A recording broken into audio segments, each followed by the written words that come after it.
எங்களின் உயிரோடும் உணர்வோடும் கலந்து வாழுகின்ற அன்பு சொந்தங்கள் அனைவருக்கும் வணக்கம். இங்கே என்னுடைய பேரன்புமிக்க பெற்றோர்களும் உயிர்க்கணிய என் உடன் பிறந்தார்களும் இதை கவனிக்க வேண்டும். உங்கள் பிள்ளைகள் பேசுவது உழைப்பதெல்லாம் உங்களுக்காகத்தான் என்பதை நீங்கள் புரிந்து கொள்ள வேண்டும். இங்கே ஒரு மனிதனின் பிறப்பிலிருந்து இறப்பு வரை அனைத்தையும் தீர்மானிக்கிறது அரசாக இருக்கிறது. பிறப்புச் சான்றிதழிலிருந்து இறப்புச் சான்றிதழ் பெறுகிற வரை எல்லா முடிவையும் எடுப்பது அரசாக இருக்கிறது. என்ன படிக்க வேண்டும், என்ன வேலைக்கு செல்ல வேண்டும், அவர் என்ன சம்பளம் வாங்க வேண்டும், அந்த வேலையை எந்த இடத்திலிருந்து பார்க்க வேண்டும், அதை முடிவெடுப்பதும் அரசுதான். எல்லாவற்றையும் இந்த கோயிலில் பூஜை நடக்க வேண்டும், இதில் குடமுழுக்கு நடக்க வேண்டும், இதில் நடக்கக்கூடாது, இந்த தெருவில் நீ போக வேண்டும், இங்கே போகக்கூடாது, இப்படி எல்லாவற்றையுமே தீர்மானிப்பது அரசாக இருக்கிறது. எல்லாவற்றையும். அப்போ விதிக்கிற பர்பஸை என்ன விளைவிக்க வேண்டும், படிக்கிற பாட புத்தகம் என்ன விளைவிக்க வேண்டும், இது எல்லாவற்றையுமே தீர்மானிப்பது அரசாகத்தான் இருக்கிறது. ஒரு பொருளுக்கு என்ன வரி விதிக்க வேண்டும் என்பதை தீர்மானிப்பது யார்? அரசுதான். ஸ்ரீஹரிகோட்டாவிலிருந்து விண்கலம் இத்தனை மணிக்கு ஏவ வேண்டும், விண்கலத்தை ஏவுகிறவர்கள் விஞ்ஞானியா இருக்கலாம், ஆனால் இத்தனை மணிக்கு ஏவ வேண்டும் என்று முடிவெடுப்பவன் அரசு. இப்படி எல்லாவற்றையுமே முடிவெடுக்கிறது அரசாக இருக்கிறது. அப்போ அந்த அரசை முடிவெடுப்பது, அந்த அரசை தீர்மானிப்பது எது? இயல். ஒரு இயல், உயிரியல், அறிவியல், புவியியல், இயற்பியல் போல ஒரு இயல். அந்த இயல் தான் அரசியல்.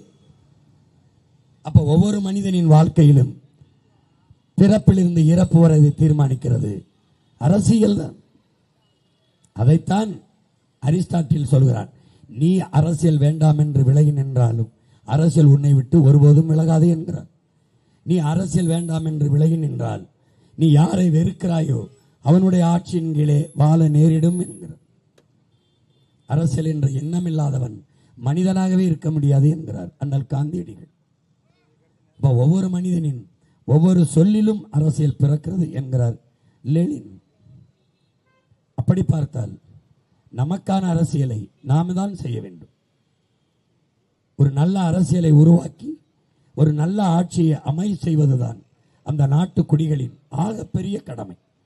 அவர்கள் பெற்ற கல்வியின் பயன் என்ன, அவர்கள் பெற்ற அறிவின் பயன் என்ன? அந்த நாட்டில் நல்ல அரசியல் நல்ல ஆட்சி அமைய செய்வதற்குத்தான் அந்த கல்வி பயன்பட வேண்டும். ஒரு நல்ல அரசியலும் நல்ல ஆட்சியும் அமைந்து விட்டால் அந்த நாட்டில் எந்த பிரச்சனையும் இருக்காது. ஒவ்வொரு பிரச்சனைக்கும் போராட வேண்டிய தேவை இருக்காது. முறையிட்டு மனு கொடுத்து மன்றாட வேண்டிய தேவை இருக்காது. பிள்ளைகளுக்கு பாதுகாப்பு இருக்குமா, நல்ல மருத்துவம் இருக்குமா, நல்ல கல்வி இருக்குமா, நல்ல குடிநீர் கிடைக்குமா, நஞ்சில்லாத உணவு கிடைக்குமா, படித்தால் நம் பிள்ளைகளுக்கு வேலை கிடைக்குமா, தடையில்லாத மின்சாரம் கிடைக்குமா, பயணிக்க நல்ல பாதை சரியான போக்குவரத்து கிடைக்குமா? இந்த கவலை எல்லாம் நல்ல அரசு அமைந்து விட்டால் அவசியப்படாது. கிவ விடுதலை புரட்சியாளன் சேகுவேரா, நான் எனக்கென்றோ என் மக்களுக்கென்றோ, அதாவது என் மனைவி என் பிள்ளைகளுக்கென்றோ எது ஒன்றையும் சேமிக்கவில்லை என்கிறார். அதற்கு காரணம், என் மக்களுக்கானதை என் மக்களின் அரசு தந்துவிடும்ங்கிறான் கியூபாவில். எப்படி சொன்னா, என் மக்களுக்கானதை, என் மனைவி என் குடும்பம் என் பிள்ளைகளுக்கானதை மக்களுக்கான அரசு கொடுத்து விடும்ங்கிறார். அப்படி இந்த நாட்டு மக்களுக்கு தமிழ்நாடு, புதுச்சேரி அல்லது ஆந்திரா, கேரளா, எந்த மாநிலம் எந்த நாடோ அந்த நாட்டு குடிகளுக்கு தேவையானதை கொடுக்கிற ஒரு அரசை, மக்களுக்கான அரசை நிறுவுவதுதான் மக்களாட்சியின் மகத்தான செயல். அதுதான் மக்களாட்சியின் புனிதம். உங்களுக்கு வாக்கு கொடுக்கப்பட்டிருப்பது உங்களுக்கான அரசை நிறுவ. ஐயா ரங்கசாமிக்கோ, பிஜேபியில் இருக்கவருக்கோ, அதிமுக இருக்கவருக்கோ, திமுக இருக்கவருக்கோ, காங்கிரஸில் இருக்கவருக்கோ அதிகாரத்தை கொடுக்க அல்ல.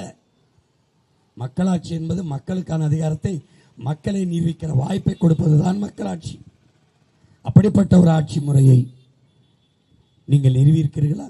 அப்படிப்பட்ட ஆட்சியின் கீழே நீங்கள் வாழ்ந்து கொண்டிருக்கிறீர்களா? இல்லை, இல்லை. எந்த அடிப்படை கட்டமைப்புமே நிறைவேற்றாத நாடு நம் நாடு.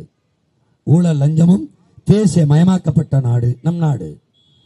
ஒரு நாட்டில் எல்லா வளங்களும் இருந்த அந்த நாடு ஏழ்மை வறுமையில் சிக்கி தவிக்கிறது. வேலையில்லா திண்டாட்டம் பெருகி இருக்கிறது. வறுமை ஏழ்மை இருக்கிறது. பசி பஞ்சம் இருக்கிறது என்றால் அந்த நாட்டு மக்கள் பசியோடு படுக்கச் செல்கிறார்கள், பஞ்ச பராரியாக வாழ்கிறார்கள், உழைக்கும் மக்களை உணவின்றி அலைகிறார்கள் என்றால் அதுக்கு ஒன்றே ஒன்றுதான் காரணம். சகித்துக் கொள்ள முடியாத, நிர்வாகத்தில் இருக்கவே கூடாத ஊழல் லஞ்சம் இங்கே புறையோடு இருப்பதான் காரணம். அதான் காரணம். எந்த வளமும் இல்லாத சிங்கப்பூரால் வெறும் கடலமைத்து வைத்துக் கொண்டு உலகத்தரத்திற்கு முன்னேற முடிகிறது. ஒரு புதுச்சேரி அளவே உள்ள மாநிலம் என்றால் அங்கே ஊழல் லஞ்சம் இல்லை, ஒரு முறையான நிர்வாகம் இருக்கிறது. ஒரு கனவை சுமந்து வந்து என் நாடு, என் மக்கள், என் மக்களின் நலன், என் மக்களின் எதிர்காலம் என்ற ஒரு புனித கனவை சுமந்து வந்த ஒரு புரட்சியாளன் லீ குவான் யூ வந்தான். இங்க அப்படி இல்லையே, இங்க அப்படி இல்லை. அதே கடல் தான் இங்க இருக்கு. அவன் கடல் மட்டும்தான், இங்க கடல் இருக்கு. சிறந்த சுற்றுலா தலமாக கோவா போல நம் புதுச்சேரியை மாற்ற முடியும். அதன் பொருட்டு பெரிய வருவாயை ஈட்ட முடியும். நமக்கு நிலம் இருக்கிறது. அங்கே கரும்பு, வாழை வரும், தென்னை வரும், பனை வரும், சோளம் வரும், கம்பு வரும். மாடு மேய்க்க முடியும், ஆடு மேய்க்க முடியும், கோழி வளர்க்க முடியும். ஒரு நாட்டுக்கோழி கறி எவ்வளவு? ஒரு ஆட்டுக்கறியின் கிலோ எவ்வளவு? ஒரு மாட்டின் பால் எவ்வளவு? மாட்டுக்கறியின் விலை எவ்வளவு? மாட்டுக்கறியை ஏற்றுமதி செய்தான் இந்தியாவை அதிக பொருள் ஈட்டுகிறது. பாலை ஏற்றுமதி செய்தான் அதிக சந்தையிலிருந்து வருவாயை பெறுகிறது. உனக்கு என்ன பிரச்சனை? உனக்கு எங்கிருந்து பால் வருகிறது? புதுச்சேரிக்கு, ஆந்திராவிலிருந்து. என்ன பிரச்சனை உனக்கு? மாடு வளர்க்கறது இல்லை. என்ன பிரச்சனை? தற்சார்பு வாழ்க்கை, தன்னிறைவு வாழ்க்கை, தன்மானம் மிகுந்த வாழ்க்கை எங்கே இருக்கிறது? வேளாண்மையில் தான் இருக்கிறது. அங்குதான், அங்கே உனக்கான உணவு, அங்கே உனக்கான உடை, அங்கே உனக்கான நீர், அங்கே உனக்கான பழம் எல்லாம் அங்கிருந்தே வந்தது. அங்கிருந்தே. அதுதான் தற்சார்பு வாழ்க்கை. அந்த வாழ்க்கையை விட்டு வெளியேறிவிட்டாய். பிறகு எந்த ஒரு நாடு வேளாண்மை கைவிட்டு உழைப்பிலிருந்து வெளியேறுதோ அந்த நாடு உயிர் தேவையா இருக்க உணவு தேவைக்கு பெரிதொரு மாநிலத்தை, பெரிதொரு நாட்டை சார்ந்து கையேந்தும். அப்படி கையேந்தும் போது உலகில் இருக்கிற இன்னைக்கு சூழலில் போர், இப்ப அமெரிக்கா ஈரான் மீது, அதுக்கு முன்பு ஈராக் மீது, ரஷ்யா தொடுத்தது போல, இப்படி பல்வேறு நாடுகள் உக்ரைன் மேல ரஷ்யா போர் தொடுத்தது போல இப்படி போர்கள் வருமானால் அந்தந்த நாடுகளை அத்தியாவசிய பொருள்களுக்கு நாம் சார்ந்து நிற்கும் போது பெரும் பஞ்சத்தை எதிர்கொள்வோம்.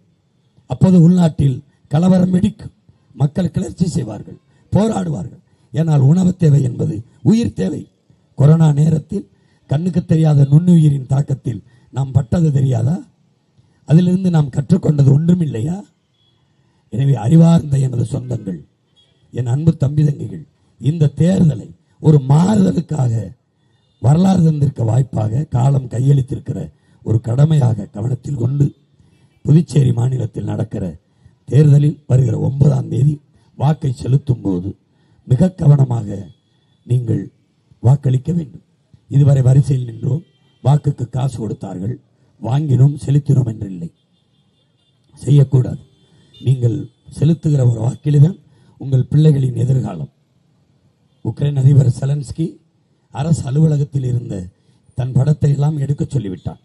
இங்கே முதலமைச்சர் படங்கள் இருக்குமே, அப்படி இருந்த இடத்தில் எடுக்க சொல்லிவிட்டான். எடுத்துவிட்டு என் படத்திற்கு பதிலாக உங்கள் அலுவலக மேசைக்கு எதிரே உங்கள் பிள்ளைகளின் படத்தை மாட்டி வையுங்கள், உங்கள் குழந்தைகளின் படத்தை. நீங்கள் உங்களுக்கு முன்னாடி வருகிற கோப்புகளில், ஃபைல்களில் கையெழுத்திடும் போது குழந்தைகள் முகத்தை பாருங்கள். உங்கள் கையெழுத்து அவர்களின் எதிர்காலத்திற்காக இருக்கும் என்றால் போடுங்கள், இல்லை என்றால் கையெழுத்திடாதீர்கள். அவர்கள் எதிர்காலத்தை பாதிக்கும் என்றால் போடாதீர்கள் என்றார். அதை போல என் அன்பு சொந்தங்களை, என் அருமை பெற்றோர்களை, வாக்கு செலுத்தும் போகும்போது சாப்பிட்டு விட்டு தான் செல்வீர்கள். தட்டிலே சாப்பாடு வர காரணமாக இருந்தவன் யார் என்பதை சிந்தியுங்கள். அது உறுதியாக உங்களுக்கு தெரியும், விவசாயி தான். அப்ப விவசாயிக்கு நன்றி உணர்வை நெஞ்சில் ஏந்தி, எண்ணத்தில் ஏந்தி செல்லுங்கள். அங்க போய் வாக்கு செலுத்தும் போது உங்கள் மகளை, உங்கள் மகனை, உங்கள் பேரனை, பேத்தியை பார்த்துவிட்டு செல்லுங்கள், அவர்கள் முகத்தை. அங்கு போய் வாக்கை செலுத்தும் போது எந்த சின்னத்துக்கு வாக்கை செலுத்தினால் நம் பிள்ளைகள், நம் பேரன் பேத்திகளின் எதிர்காலம் நன்றாக இருக்கும் என்று எண்ணி பார்த்து, யாருடைய வெற்றியில் நம் பிள்ளைகளுக்கான எதிர்காலம் இருக்கும் என்பதை எண்ணி பார்த்து வாக்கை செலுத்துங்கள். உணவுண்டு போன நீங்கள் நன்றியோட முதல் பெட்டியிலே விவசாயி நிற்பான். அவனை பார்த்து தொடுங்கள், நன்றி என்று தொடுங்கள், அவனை அழுத்துங்கள், எல்லாவற்றையும் மாற்றுங்கள், இந்த நாட்டையும் மக்களையும் காப்பாற்றுங்கள். அவனுக்கு செலுத்துகிற வாக்கில்தான் இந்த நாட்டின் எதிர்காலம் தீர்மானிக்கப்படுகிறது. எனவே என் அன்பு சொந்தங்களை, விவசாய சின்னத்திற்கு வாக்களிப்போம், வருங்கால தலைமுறைக்கு வாழ்வளிப்போம் என்ற உறுதியை நாம் ஏற்போம். புரட்சி எப்போதும் வெல்லும். நம் வெற்றி அதை சொல்லும். ஏனென்றால் புரட்சி என்பது ஒரு தலைகீழ் மாற்றம் என்பது சொல்லல்ல செயல். மாற்றுவோம். இது மாற்றத்திற்கான எளிய மக்களின் புரட்சி. இங்கே போட்டியிடுகிற என் தங்கை முத்தியால்பேட்டையிலே போட்டியிடுகிற சட்டமன்ற தொகுதி வேட்பாளர், சமூக செயற்பாட்டாளர் என் அன்பு தங்கை பரிதா பேகம் அவர்களுக்கு நீங்கள் விவசாய சின்னத்தில் வாக்கு செலுத்தி நீங்கள் வெற்றியடையுங்கள். என் தங்கையின் வெற்றி உங்கள் வெற்றி. நீங்கள் இங்கே எல்லாருக்கும் தான் வாக்கு செலுத்தினீர்கள், எல்லா சின்னத்திற்கும். அவர்கள் வென்றார்கள், நீங்கள் தோற்றுக்கொண்டுதான் இருக்கிறீர்கள். இம்முறையேனும் வாக்கு செலுத்தி நீங்கள் வெல்ல பாருங்கள். விவசாய சின்னத்தில் வாக்கு செலுத்தி என் தங்கை பரிதா பேகம் அவர்களை வெற்றி பெற செய்து நீங்கள் வெற்றியடையுங்கள். அடுத்ததாக உப்பளம் தொகுதியிலே போட்டியிடுகிற சட்டமன்ற தொகுதி வேட்பாளர் என் தங்கை சமூக செயற்பாட்டாளர் தேவி பிரியா அவர்களுக்கு விவசாய சின்னத்திலே வாக்கை செலுத்தி வெற்றி பெற செய்து என் மக்களின் வெற்றியை உறுதி செய்து இந்த நாட்டின் எதிர்காலத்தை தீர்மானியுங்கள் என்று உங்கள் மகன் அன்போடு வேண்டுகிறேன். அடுத்ததாக ராஜ்பவன் தொகுதியிலே போட்டியிடுகிற சட்டமன்ற தொகுதி வேட்பாளர் செவிலியர் என் அன்பு தங்கை கற்பகவள்ளி அவர்களுக்கு நீங்கள் விவசாய சின்னத்திலே வாக்கை செலுத்தி வெற்றி பெற செய்யுங்கள் என்று உங்கள் மகன் அன்போடு வேண்டுகிறேன். அடுத்ததாக உருளையன்பேட்டையிலே போட்டியிடுகிற என் பாசத்திற்குரிய தங்கை அழகுக்கலை வல்லுநர் அனிதா வீரப்பன் அவர்களுக்கு வாக்கை செலுத்தி வெற்றி பெற செய்து உங்கள் வாக்கை செலுத்தி இந்த நாட்டை நல்வழியில் செலுத்துங்கள் என்று உங்கள் மகன், உங்கள் உடன் பிறந்தவன் அன்போடு வேண்டுகிறேன். அடுத்ததாக நெல்லித்தோப்பு தொகுதியிலே போட்டியிடுகிற என் பாசத்திற்குரிய தம்பி, என் அன்பு இளவல் சிவக்குமார் அவர்களுக்கு திரைப்பட தயாரிப்பாளர், என்னுடைய ஆருயிர் இளவல், நீண்ட காலமாக நானும் அவரும் உறவில் மட்டுமல்ல கொள்கையிலும் உறவாக இருக்கிற அண்ணனும் தம்பி. அவருக்கு சிவக்குமார் அவர்களுக்கு இந்த நிலத்திலே விவசாய சின்னத்திலே வாக்கை செலுத்தி வெற்றி பெற செய்யுங்கள் என்று அன்போடு வேண்டுகிறேன். லாஸ்பேட்டை தொகுதியிலே போட்டியிடுகிற அன்பு தங்கை ஜெயசித்ரா அவர்களுக்கு விவசாய சின்னத்திலே வாக்கு செலுத்தி வெற்றி பெற செய்யுங்கள் என்று உங்கள் மகன் உரிமையோடும் உறவோடும் உணர்வோடும் அன்போடும் வேண்டுகிறேன். உங்கள் பிள்ளைகள் இங்கே நிற்பது கூட்டணி வைக்கக்கூடாது என்ற நோக்கம் அல்ல. கூட்டணி வைத்து இவர்கள் இந்த நாட்டுக்கு மக்களுக்கும் கொள்ளையடித்து தவிர செய்தது என்ன? அதை தடுக்க யார்? அதற்காகத்தான் உங்கள் பிள்ளைகள் தனித்துவத்தோடு உயர்ந்த தத்துவத்தோடு களத்தில் நிற்கிறோம். புரட்சி எப்போதும் வெல்லும். நம் வெற்றி அதை சொல்லும். இலக்கு ஒன்றுதான், இனத்தின் விடுதலை. இனம் ஒன்றாவும் இலக்கை வென்றாவும். தமிழ் தாய் வாழ்க, தலைவர் பிரபாகரன் வாழ்க. என் தங்கைகளும் தம்பிகளும் வெல்க வெல்க வெல்க, நாம் தமிழர்.